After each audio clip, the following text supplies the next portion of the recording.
Hello and welcome to New Central Television Studios, reaching you live from Lagos, Nigeria. The headlines. Fix the country protesters in Ghana hold rally against President Nana Akufo-Addo's government. Rival leaders remove South Sudan's vice president as head of his party. COVID-19 fatality rate in Kenya crosses the 4,000 mark. Details shortly.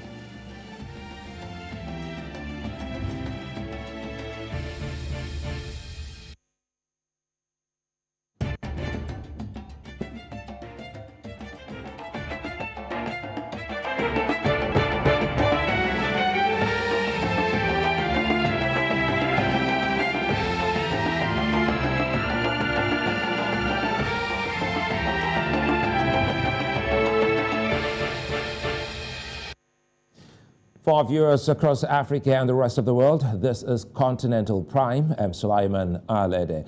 Let's begin in Ghana, where protesters have taken to the streets in Accra's capital in the latest rally against President Nana Akufo-Addo's government. Wednesday's rally is the most recent anti-government protest since March, when a top court dismissed the main opposition party's challenge to Akufo-Addo's re-election late last year. The Fix the Country protest, led by social media activists, has highlighted economic problems and government management, mainly on Twitter. Some criticized President Akufo-Addo's project to build a new $200 million national cathedral, a president's pledge after his 2016 election victory. In the meantime, Ghana is celebrating its Founders' Day today. Recall that in March 2019, the Public Holiday Amendments Bill was passed into law on the day coinciding with the formation of the country's first political party, the Gold Coast Convention. The bill explained that August 4 had become a public holiday in place of Kwame Nkrumah Memorial Day, because the real fight for Ghana's independence started on August 4, 1947. Joining me now on Continental Prime, co-conveners of the Fix the Country protest, Ni Ayi and Arimiyo Osama, to speak on the significance of the August 4 Founders' Day celebrations in Ghana, the demands of the Fix the Country demonstration. Very quickly, many thanks for joining me, Ni. Today is Ghana's Founders' Day celebration. How huge and how important is this celebration in Ghana's political history? Thank you very much, and greetings to your viewers out there. I would ask you pardon me for my voice. There was a lot of shouting today, so my voice is quite hoarse. But yes, today's Founders Day was originally not to celebrate the founder that we all recognize, that is Dr. Kwame Nkrumah. It was actually a holiday that was imposed on us to celebrate all those who were supposed to have fought for our independence, even though the history there's been several attempts to rewrite the history. But today's event actually rewrote history and corrected history, if you may. It actually sets the record straight on who exactly is recognized as the founder of the country. Indeed, we didn't pick today to be the day for the demonstration. We actually selected to do this originally on the 9th of May, 2021. But there had been several attempts by the current administration to foil those attempts and to prevent us from demonstrating. Indeed, we have been dragged all the way to the Supreme Court of Ghana over the exercising of this constitutional right. But unfortunately, we had won the case in the Supreme Court, and we've been given the go-ahead. So today's march was not something that today's date was not something that we originally selected or chose. It was as a result of certain instances or certain processes that had gone on, and they happened to settle on today. So that's what happened. Yes. And quickly here, and looking at the turnout, they did also meet your expectation.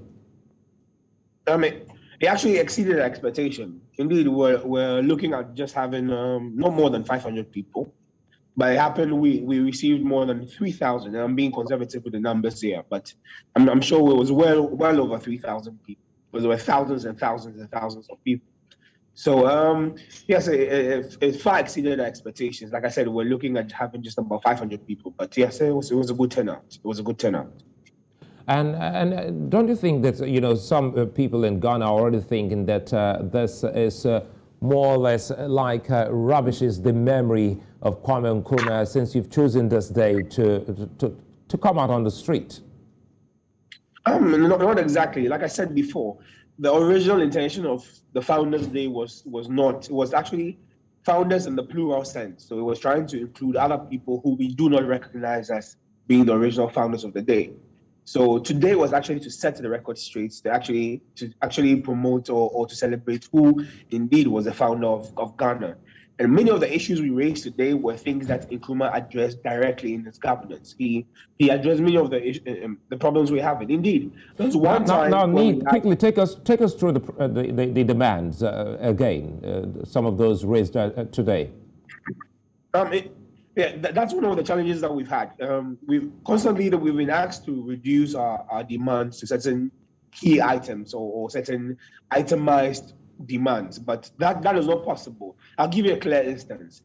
If we said one of our challenges was that we wanted to have unemployment fixed, it is not one item by itself, in that it is correlated with other items. I'll explain what I mean if you give me a few minutes.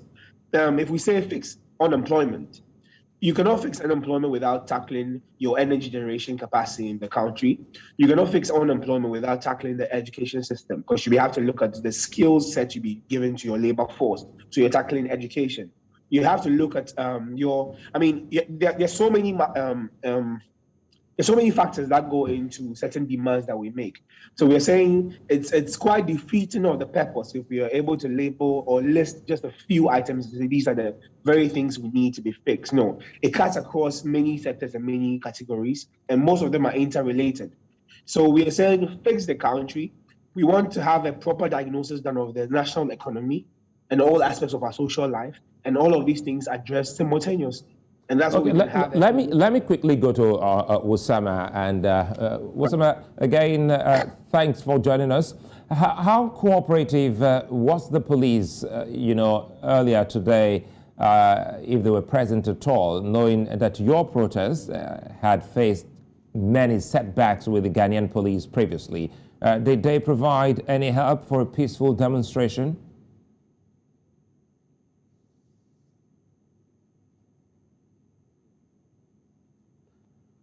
Well, it looks like... hello, Zuma, can you hear me? Yeah, I can hear you. Go ahead, then. Okay, thank you very much. First of all, I would like to put it on the public record that Fix the Country campaign is not against specific or individuals occupying seats of government. It's a systemic protest. It's a protest against the system that has been established since 1992 to date. And it was a political experiment democratic experiment that was established in 1992, founded by the 1992 Constitution. So this particular experiment, we've gone through this experiment for 29 years. Now, after these 29 years, our observations and conclusions are clear that this particular constitution must be obliterated, and then we adopt a new and a democratic constitution. Now, let me go back to your question. We have had engagement with the police, and currently we have a new IGP, and then the new IGP, we have had interactions with him, and they promise that they will abide by the laws and provide us security. And exactly that they did. They provided us with security. Over and above that, we have made our internal arrangements of a group of, as we call, marshals, whom assisted protesters who came out, like Comrade Nee just mentioned. Over 3,000 youth showed up for the protest. And throughout the protest, it was a peaceful protest. COVID protocols were observed. And we did this following all due processes. So let me come in here quickly because I'm almost out of time. Apologies. Do you have a faith that your protest will achieve its desired impact? Yes, the very first day we achieved victory at the High Court and the Superior Court of Justice or Superior Court of the land tells us we are victors already. And the protest today is clear to us that if youth are able to gather, amass over 1,000, over 3,000 at a particular point, then they can use their number to achieve the political dream they so aspire for the past 29 years. Many thanks, Arimio and Ni, for joining me on Continental Prime. I wish you all the very best for your country and a happy Founders' Day. Now, authorities in the north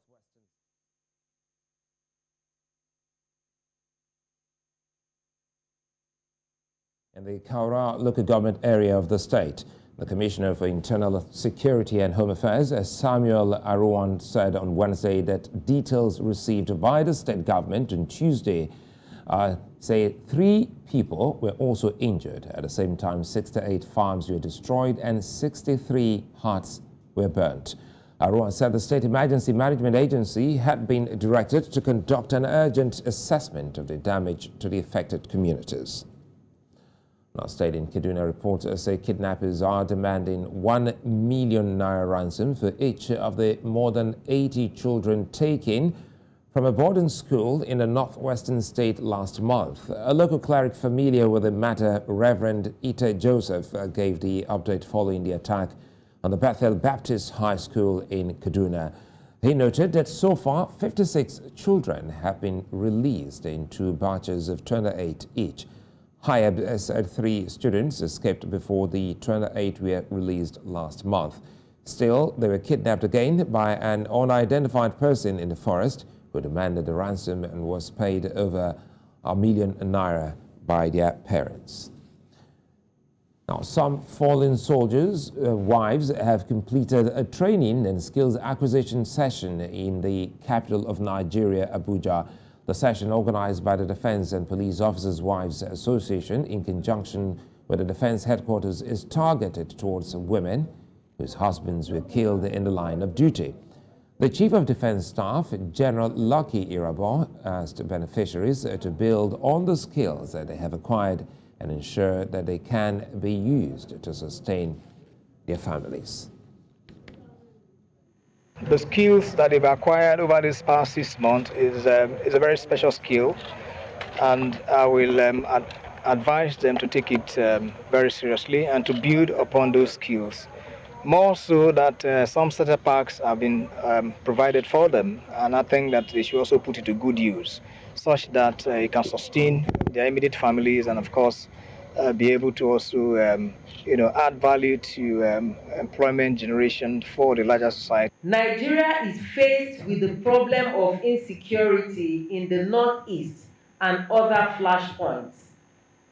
With this insecurity situation, we have witnessed loss of lives that have left widows and orphans in the military and police community.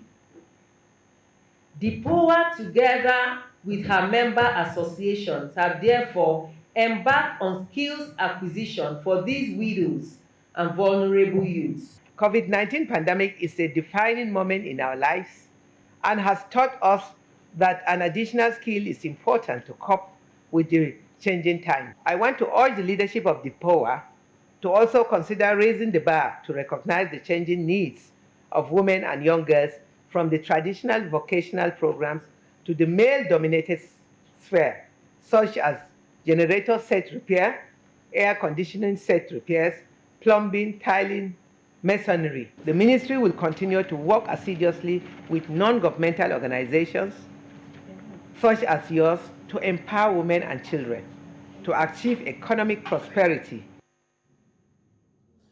In Nigeria, a court in the capital Abuja has granted bail to the 12 aides of a Yoruba nation secessionist, Sunday Adeyemo, popularly known as Sunday Igboho.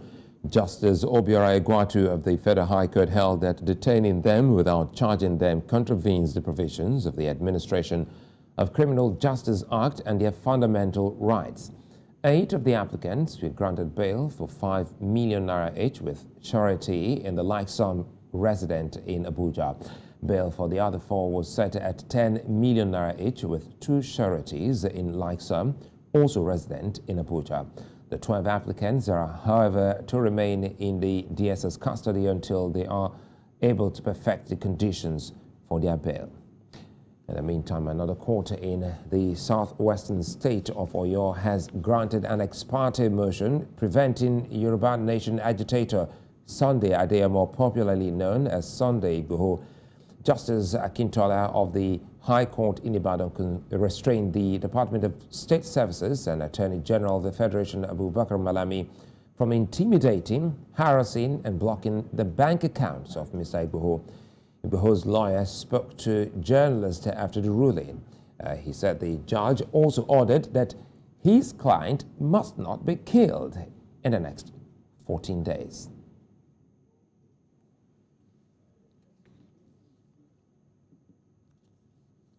Now, a free press, they say, is fundamental to a democratic society as it seeks out, circulates information, and holds those in authority to account. This was the crux of discussion at a press freedom event held in Lagos, southwest of Nigeria. Ijoma Esekalai's report is presented from our studio. A free press is a tool that guarantees a just and balanced society, where the leaders and the led are brought to the same pedestals of good governance. Lagos Consul General to the United States, Claire Perangelo, made this assertion at a press freedom event titled A Conversation on Press Freedom, Freedom of Expression, and Civic Space in Nigeria. Banning or significantly restricting social media, including under threat of prosecution, undermines Nigerians' human rights and fundamental freedoms.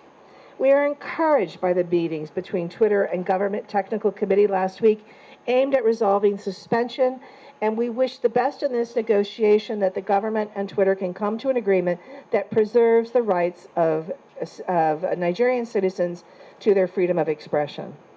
Speakers at the event called for a critical look into records on the attacks of journalists and human rights violations in Nigeria. Impunity is bad enough, but the contemptuous type threatens fundamental rights and undermines democracy. It sabotages the constitutional obligation imposed on the media by Section 22 to uphold the responsibility and accountability of the government to the people, even as it is well known, like the Consul General said, that a free press remains important for every democracy because a free press plays a critical role in informing people about their rights, holding governments accountable, and allowing for varying conversations about issues in the public interest. The duty to make government and elected or selected politicians accountable is not just the duty of the media alone. The media also has the duty to assist the people to make the government accountable. If the free press is to survive, other elements of the democratic immune system must work to support it. These include opposition parties, civil society organizations, and most importantly, the citizenry. Well, staying in the region, and Gambia this time and Nigeria have signed a memorandum of understanding to cut off the supply of illicit drugs to gangs across the world. The MOU was signed in the Gambian capital Banjul between Nigeria's National Drug Law Enforcement Agency and Gambia's Drug Enforcement Agency. The head of Nigeria's Drug Enforcement Agency, Mohammed Buba Marwa, said the agreement comes as nations across the world battle daily with the challenge of drug-induced crime and criminality. He expressed optimism that the collaboration between Nigeria and Gambia will encourage similar partnerships among other countries in the region and ultimately the African continent. In Central Africa, the United Nations Peacekeeping mission in the Central African Republic is set to receive a boost after Rwanda agreed to send 300 troops to help protect a key highway supplying the capital. In March, the deployment is part of a UN Security Council resolution to beef up the mission force in the Central African Republic by around 3,000 men. The spokesman Abdulaziz Fall says the troops will remain for a year, adding that the rest of the Rwandan battalion of 450 troops will arrive by the end of the year. Fighting in the Central African Republic has reduced in overall intensity since 2018, but the country remains troubled by severe flare-ups. Now, Ethiopia has defended its 3-month suspension of 2 humanitarian groups active in its conflict-hit Tigray region in East Africa, accusing them of disseminating misinformation online. In a statement on Wednesday, Ethiopia accused the Dutch section of Doctors Without Borders and the Norwegian Refugee Council of disseminating misinformation outside of the mandate and purpose for which the organizations were permitted to operate. The aid agencies were also accused of empowering foreign staffers who did not have appropriate work permits, adding that the Medicines Sans Frontiers, in particular, illegally imported and used satellite radio equipment. The statement added that a third group, the Al Maktoum Foundation, had been suspended for reasons including failing to follow COVID-19 prevention measures and mismanagement of the budget. In the meantime, U.S. aid has called on rebel forces to immediately withdraw from 2 regions bordering Ethiopia's Tigray region. The conflict there threatens to envelop other parts of the country, and as humanitarian groups struggle to reach cut-off populations, U.S. aid's chief Samantha Power made the call on Wednesday, asking all parties to accelerate unhindered delivery of humanitarian assistance to those affected by the conflict. Power, who is visiting Ethiopia, called on all parties to end hostilities, adding that there is no military solution to the ongoing conflict. She also reiterated Washington's demand that Amhara forces withdraw from western Tigray and that Eritrean troops backing up the Ethiopian military also leave the region. Next door in South Sudan, Vice President Riek Machar has been ousted as head of his party and its armed forces by rival leaders who accuse the rebel-turned-politician of no longer representing their interests. Machar was dispersed following a 3-day gathering of senior SPLMA-IO leaders in the country's far north. The party's chief of staff, First Lieutenant General Simon Gatwe Dual, has now been declared interim leader of the opposition movement. From the east, let's go to Southern Africa, where the regional bloc SADC says that its electoral observation mission will be monitoring Zambia's upcoming general election virtually owing to COVID-19 protocols in place in the country. The Southern African Development Community, and a statement says its electoral observation mission for the coming elections will engage stakeholders virtually before, during, and after the election. The SADC statement says that Botswana Minister of International Affairs and Cooperation, Lemogang Kwape, has been appointed as the head of the virtual electoral mission. It adds that virtual stakeholder consultations are expected to take place between the 3rd and 14th of August. South Africa's former president, Jacob Zuma, will be allowed out of prison next week to appear in person at a corruption trial. The court's decision comes weeks after more than 300 people were killed during rioting sparked by Zuma's arrest for contempt of court in a separate case. Prosecutors had argued in favor of a virtual trial, citing the pandemic and security concerns, but their argument was overturned by a judge. The trial relates to a 1990s arms deal and allegations that Zuma received bribes. He denies all the charges. Still ahead in the news, we bring you updates on the coronavirus pandemic across Africa as more than 4,000 Kenyans have now succumbed to the virus. Stay with us.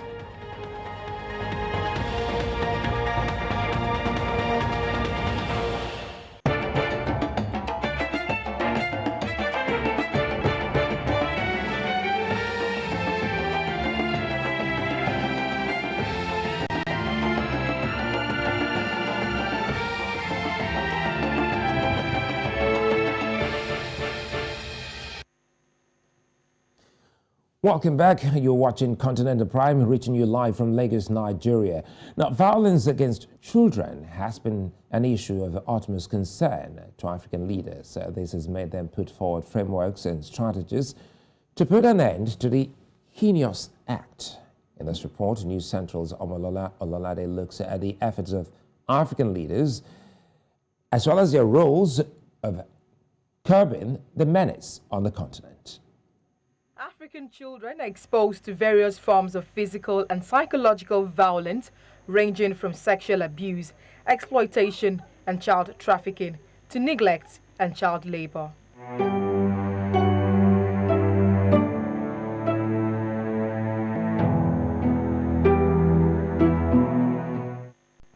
Although there is a probability that violence against children happens everywhere, from homes to schools and within communities, it manifests differently across societies as a consequence of many sociocultural, economic, and political factors.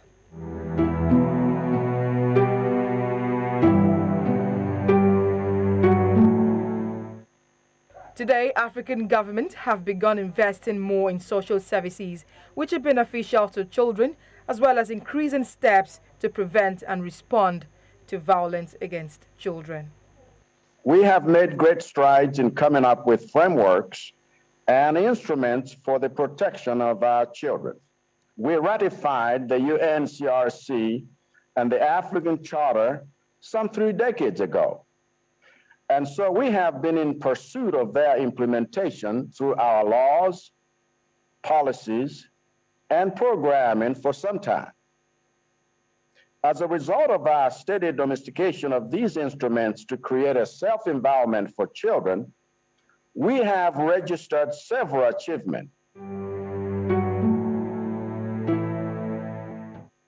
It is important for AU member states to accelerate the implementation of these frameworks, especially when it comes to ending violence against women and girls and violence against children.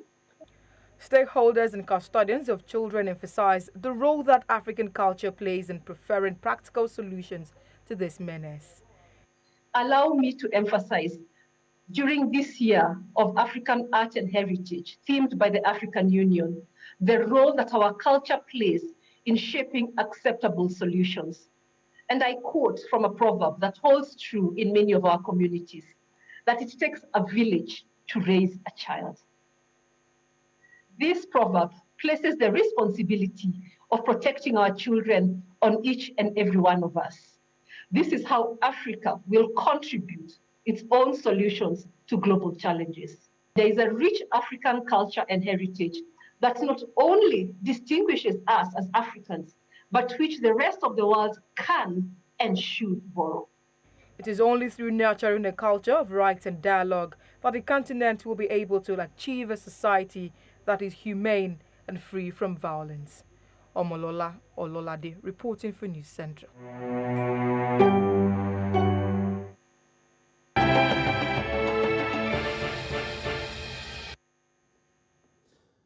Well, in Kenya, more than 4,000 people have now died from COVID-19 as the country continues to grapple with a third wave of the pandemic. Official figures released on Wednesday says more than 1,000 people have also tested positive for COVID-19 in the last 24 hours, taking the total caseload in the country to more than 206,000. The health ministry says the number of total recoveries is in the country, stands above 191,000, with more than 1.7 million Kenyans now vaccinated.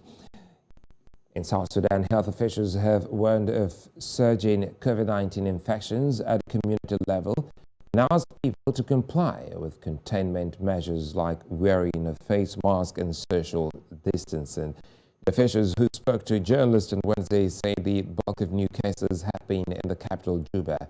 According to them, there is still a lot to be done regarding awareness to the communities on the dangers of the disease. They add that the moving case count is increasing and the positivity rate stands at 2.3%.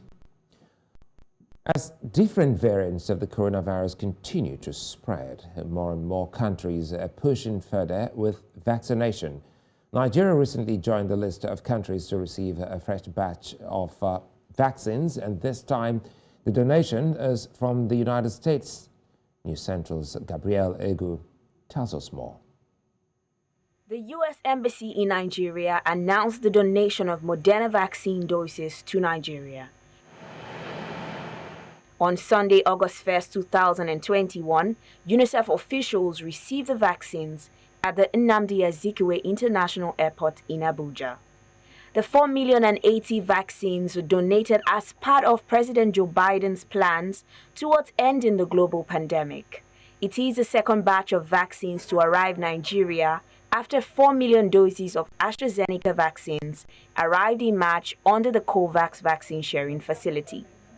The Moderna vaccine, which is considered safe and effective and is approved by the World Health Organization and the National Agency for Food and Drug Administration and Control, NAFDAC, requires individuals to receive 2 shots 28 days apart from each other. Despite exhausting the supply of first batch of vaccine doses, according to statistics released by our World in Data on August 2, 2021, Nigeria has only 0.7% of its entire population fully vaccinated.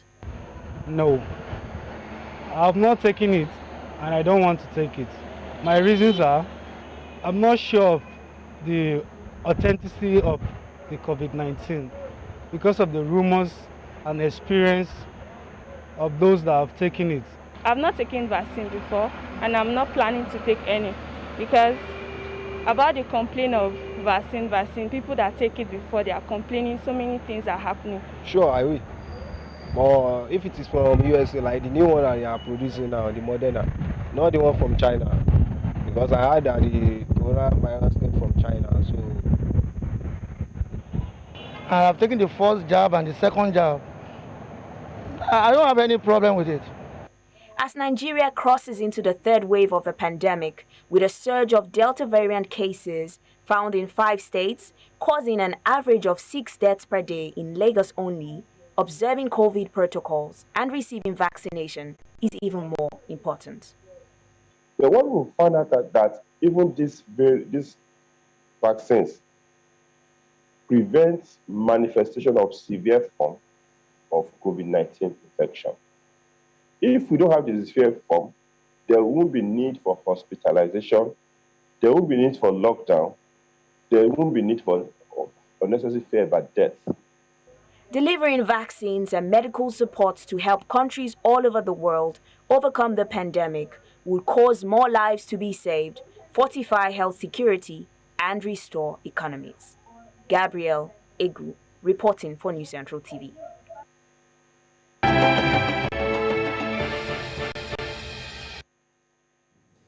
When the news returns, WHO calls for a moratorium on COVID-19 vaccine boosters. Join us again.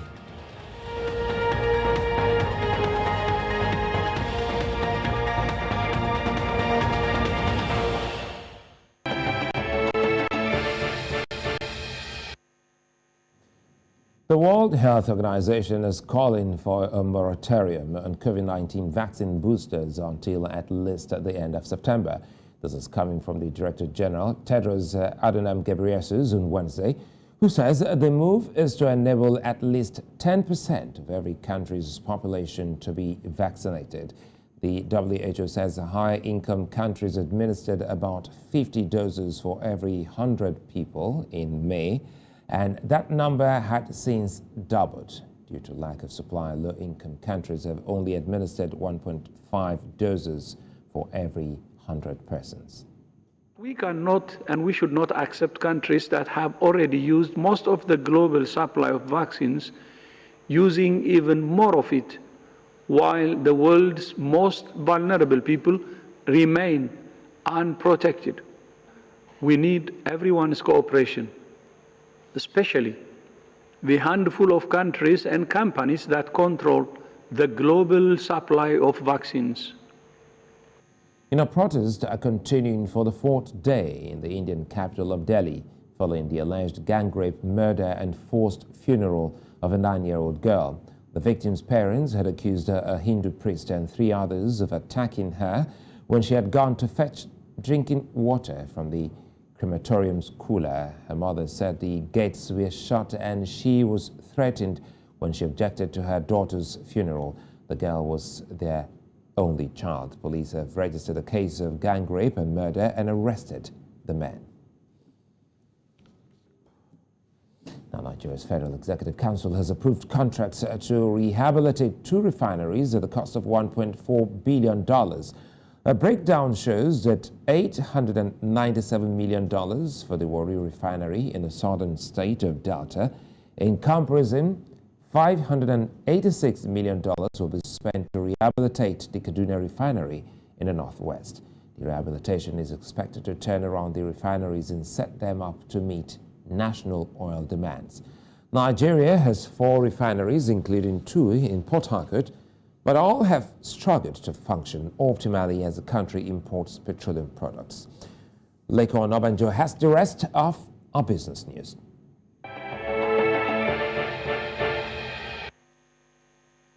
Hello and welcome. This is business news on NC Continental Prime. I am Lekon Onabanjo. The Companies and Intellectual Property Commission in South Africa has agreed to grant low-cost airline Mango an extension to appoint a business rescue practitioner. The proceedings were held virtually in the High Court in Johannesburg. IPC representative Lucinda Steenkamp told the court that the commission would grant the extension pending the outcome of a court application by unions to place the embattled budget airline in business rescue. The application will be heard on an urgent basis this Friday, and a ruling is expected by next week. Mango objects to regulators' rejection of its business rescue bid. The airline accuses the CIPC of going beyond its legal authority when it rejected the application in July. Now, some good news for those who need to travel, as the United Arab Emirates will on Thursday lift a ban on transit flights from India, Pakistan, Sri Lanka, Nepal, Nigeria and Uganda. This is according to a statement by the National Emergency and Crisis Management Authority made available online. And SEMA said passengers would be able to transit through its airports from Thursday as long as they present negative PCR tests taken 72 hours before departure.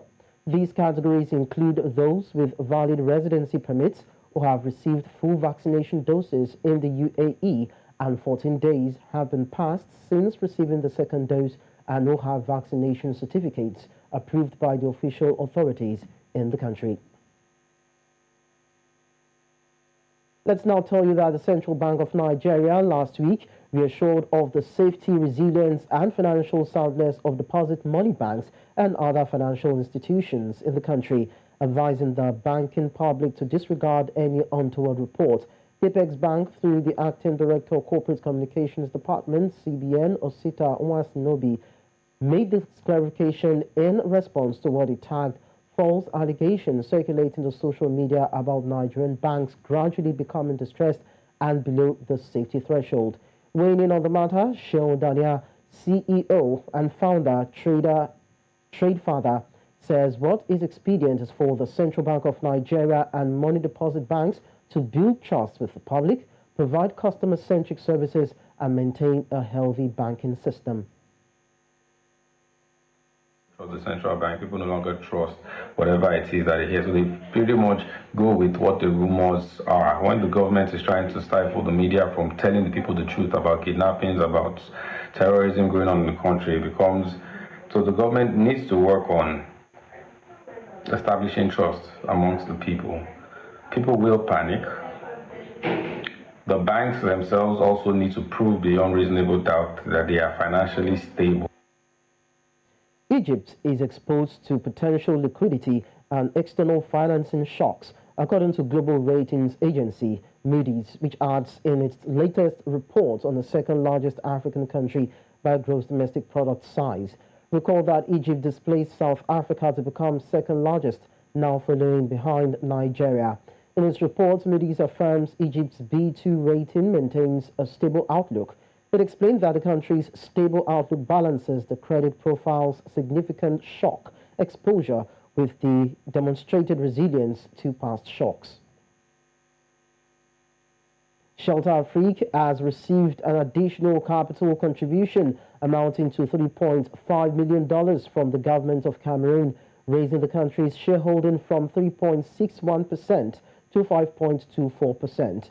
Last month, Kenya had the majority shareholding with additional capital amounting to $9,276,437, raising its stake to 18.72%.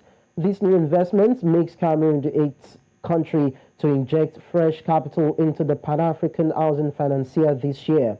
Contributions made so far in 2021 include Mali $2,062,994, Rwanda $1,099,826, Uganda $41,740, Swaziland $323,687, Togo $580,000, Cote d'Ivoire $569,295, and Kenya $9,276,437 And that's business news. NC Continental Prime continues shortly. Do stay with us. I am Lekon Onobanjo. On the likelihood of rainfall or sunshine across the continent tomorrow, let's see what our weather desk has for us.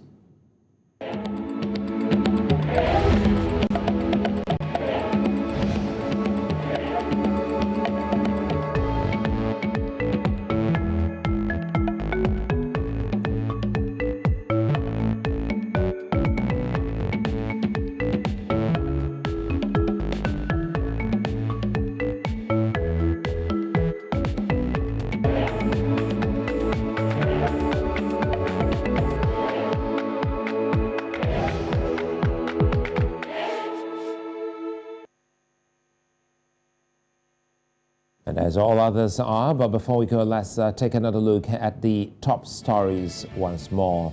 Fix the Country protesters in Ghana have held a rally against President Nana Akufo-Addo's government.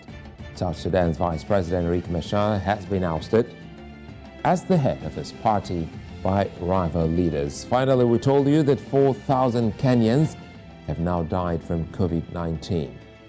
You can follow us on social media. We're at News Central TV. You can also download our mobile app on App Store and Play Store. You can also watch News Central live on Star Times Channel 274, AVO TV Channel 23, Vision 247, Free TV, and on YouTube. You can also go to the website newscentral.africa and read up and watch us live. I'm Sulaiman Aladamani. Thanks for watching.